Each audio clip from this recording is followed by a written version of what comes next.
Buen día. El tema de hoy es la patología del hombro y la cintura escapular.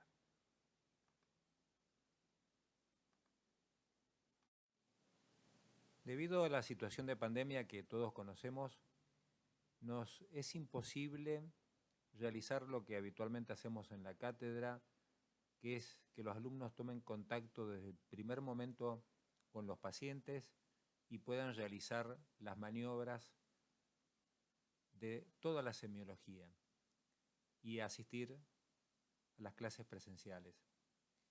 Pero el profesor titular de la cátedra, doctor Roberto Soria, quiere que todos los docentes estemos los más cercanos a ustedes posible. Por ello es que les pedimos que no duden en ningún momento y bajo ningún punto de vista en acercarse a nosotros, en preguntarnos todas las dudas que tengan para poder evacuarlas de la mejor manera posible a través de todos los canales.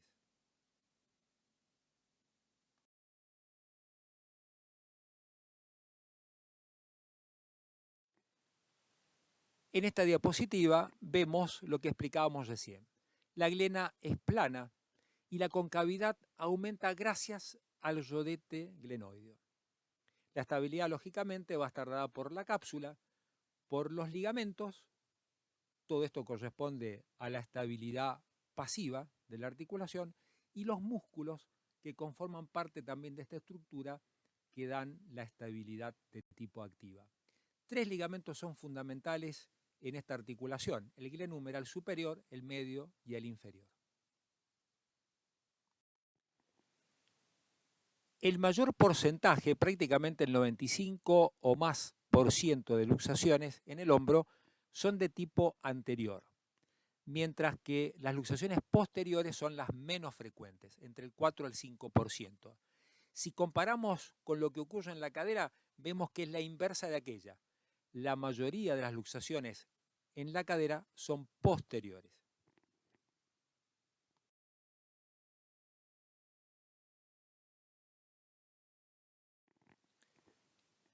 Las luxaciones anterointernas, por mucho las más frecuentes, tienen como mecanismos fundamentales la caída sobre la mano con el miembro en rotación externa y abducción. Pueden ocurrir en otras situaciones también y pueden existir mecanismos combinados como en cualquier otra luxación. Son de por sí luxaciones muy raras en la infancia. ¿Cómo se presenta clínicamente el paciente? Como la cabeza humeral está desplazada hacia adelante y hacia la línea media, vamos a observar una deformidad característica en el hombro. Esta deformidad nos hace acordar a las charreteras de los militares. Es el signo de la charretera y es simplemente la punta del acromion que lo vemos bajo la piel y no estamos viendo la continuidad con el húmero. La cavidad glenoidea está vacía, el brazo se presenta en abducción y rotación externo, dando la imagen de un miembro pseudoparalítico. Existen lesiones que acompañan a este tipo de patologías. Hay lesiones constantes. Para que se produzca una luxación, sabemos que tiene que haber una ruptura de las partes blandas, cápsula y ligamentos. También puede haber lesión a nivel del rodete glenoideo. Cuando la lesión es en la parte anterior e inferior, se denomina lesión de Bankart. Cuando la lesión está en la parte superior del rodete glenoideo o labrum, se denominan lesiones de SLAP. Las lesiones de SLAP, como su nombre lo indica, superior, labrum, anterior y posterior, son lesiones en la parte superior del labrum desde la región anterior a la región posterior del mismo. Estos dos tipos de lesiones van a influir en el resultado final de la estabilidad de esa articulación y el compromiso de las mismas puede dar lugar a inestabilidades crónicas. Hay lesiones asociadas, como la fractura del reborde glenoideo y la muesca cefálica, algo muy frecuente de observar, que es generada por el choque de la cabeza humeral en su mecanismo de rotación y traslación al chocar contra la glena como consecuencia de la luxación. Observen en estas radiografías, podemos observar que la cabeza humeral no se encuentra enfrentada a la cavidad glenoidea, que la cabeza está proyectada hacia adelante y hacia abajo. Es importante buscar siempre impactaciones óseas y siempre solicitar ambas posiciones radiológicas. Muchos pacientes presentan una radiografía, entre comillas, normal en el frente, en la anteroposterior, y cuando uno tiene el perfil, observa que la articulación tiene evidentemente una luxación.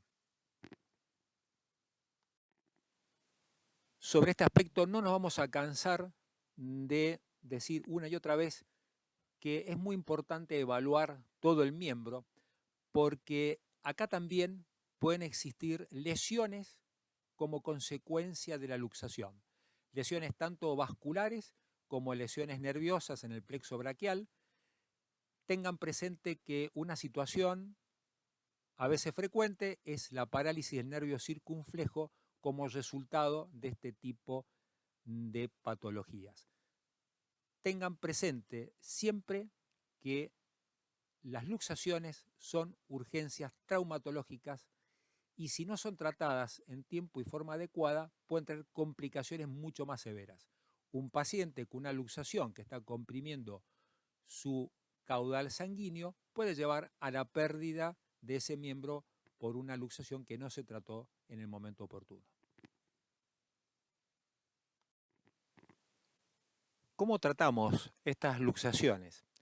Es importante considerar y tener siempre en cuenta que el tratamiento de una luxación del hombro debe realizarse bajo anestesia general y es un procedimiento que se realiza en quirófano.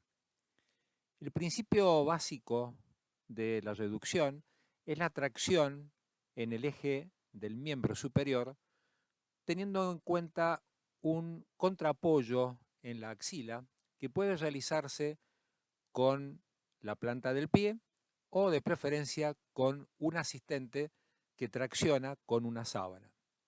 El uso de la planta del pie en realidad es la técnica original que fue descrita por Hipócrates. Esta técnica está descrita en uno de los apartados de sus escritos, el que hace referencia a luxaciones y fracturas. Hoy en día es una práctica que ha quedado en desuso debido a que la utilización del pie a nivel de la axila puede generar complicaciones, puesto que en esa región anatómica, como ustedes saben, pasan una gran cantidad de elementos nobles de origen neurológico y de tipo vascular. De manera que hoy por hoy esa técnica ha sido reemplazada por la que veremos a continuación. En este procedimiento también deben tomarse las mismas precauciones que referimos anteriormente. Es decir, el procedimiento debe realizarse con relajación de la musculatura, para lo cual se requiere una anestesia general, y el procedimiento debe ser realizado en quirófano. En primer lugar, se realiza una tracción en el eje del miembro. Con la mano izquierda, el operador toma la mano del paciente y con la mano derecha toma el codo y genera la tracción. El segundo tiempo implica generar una rotación externa, llevando la mano del paciente hacia afuera, por fuera de la línea media. A continuación, llevamos el codo hacia la línea media, es decir, en aducción, con lo cual estamos llevando a una posición más anatómica la cabeza, la cual, en el cuarto paso, a través de la rotación interna, va a entrar a su continente natural. Cuando esto se produce, es decir, cuando la cabeza se reduce dentro de la glena, vamos a sentir un clic que nos está diciendo de alguna forma que la reducción se ha logrado. Pero siempre es necesario evaluar que esa reducción que pensamos se ha completado, se haya completado en realidad.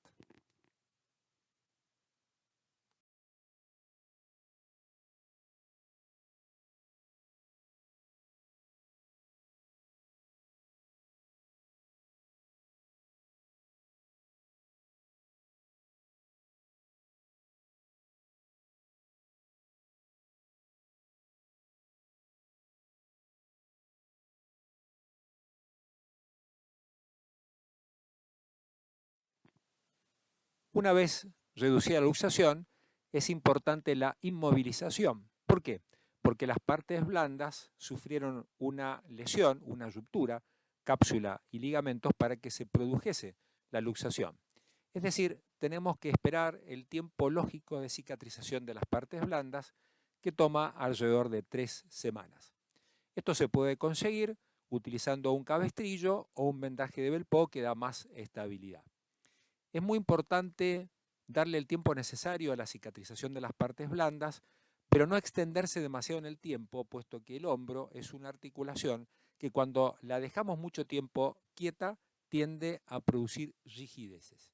Y eso va en contra de la capacidad funcional de la articulación en el futuro. Siempre después de este procedimiento, luego del tiempo necesario de cicatrización de las partes blandas, es conveniente realizar una reeducación funcional del mismo a través de un tratamiento fisioquinésico. Muchos pacientes ven favorecida la luxación del hombro por patologías previas. También puede ser causa de luxaciones recidivantes del hombro, es decir, luxaciones que se producen en el tiempo. Por supuesto, en estos casos tendremos que descartar las patologías que ya mencionamos anteriormente, que haya lesiones a nivel del labrum y que sean las causantes de la inestabilidad. Pero siempre es importante, y en forma comparativa, no solamente del hombro contrario, sino de otras articulaciones, como es el caso de la muñeca, de los codos y de las rodillas, evaluar que no hayan causas de hiperlaxitud constitucional. En algunos pacientes también la hiperlaxitud puede estar englobada dentro de otras patologías. En ese caso, como en el síndrome de Marfan, por ejemplo, tendremos que evaluar las características del cuadro o derivar al paciente para un estudio lo más completo posible por razones no solamente de su patología traumatológico-ortopédica, sino también por el pronóstico en cuanto a la salud de ese paciente por las complicaciones a nivel oftálmicas y fundamentalmente cardiológicas que el paciente puede tener en un síndrome de esta envergadura. Dijimos que la luxación anterior es la forma más frecuente, pero también existe una luxación posterior, menos frecuente. El mecanismo habitual en este tipo de luxación es la caída sobre la mano con el brazo en rotación interno. También puede producirse a través de traumatismos directos en la región anterior del hombro, y esto puede pasar también cuando el paciente es un paciente con crisis convulsivas o un paciente por electrocución. La cabeza humeral se encuentra desplazada en la región posterior al examen. Hay un vacío articular anterior, el cual es verificable clínica y también a través de los estudios imagenológicos, con la radiografía de frente y de perfil estricto para escápula. No hay capacidad de movilización de la articulación, es decir, el hombro está pseudo paralizado, y es posible también observar en estos casos una muesca a nivel de la cabeza, consecuencia del mecanismo rotacional y de traslación generado por la luxación.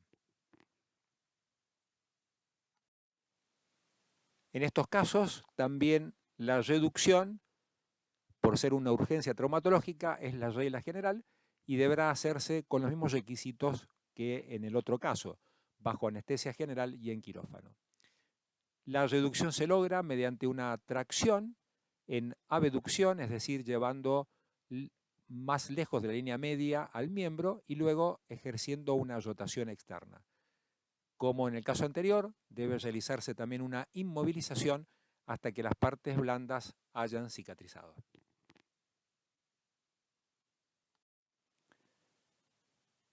Bien, llegamos al fin del tema. Esperamos que puedan aprovecharlo. Sabemos que es muy importante el contacto con el paciente. Lamentablemente, las circunstancias actuales de la pandemia nos obligan a dar todas las clases en forma online, pero desde la cátedra se ha tratado permanentemente de llegar a ustedes de la mejor manera posible. Van a encontrar los videos de toda la semiología en la plataforma y les vuelvo a repetir, el profesor titular, el doctor Roberto Soria, nos ha pedido encarecidamente que los acompañemos a ustedes en todo este proceso de enseñanza-aprendizaje. Por lo tanto, desde ya les agradecemos la atención y les pedimos que cualquier duda que tengan no vacilen en consultarla por cualquiera de los canales que tienen a su disposición, tanto en la plataforma, en el foro, como por WhatsApp, por videollamada o por mail. Espero que en el futuro puedan aprovechar estos conocimientos de traumatología para su práctica profesional, porque la traumatología siempre la van a encontrar en algún caso. Sean o no traumatólogos, la traumatología siempre está presente en alguna de las preguntas o en alguna de las consultas que los pacientes en la guardia o en el consultorio le van a realizar. Muchas gracias y les deseo el mejor de los éxitos.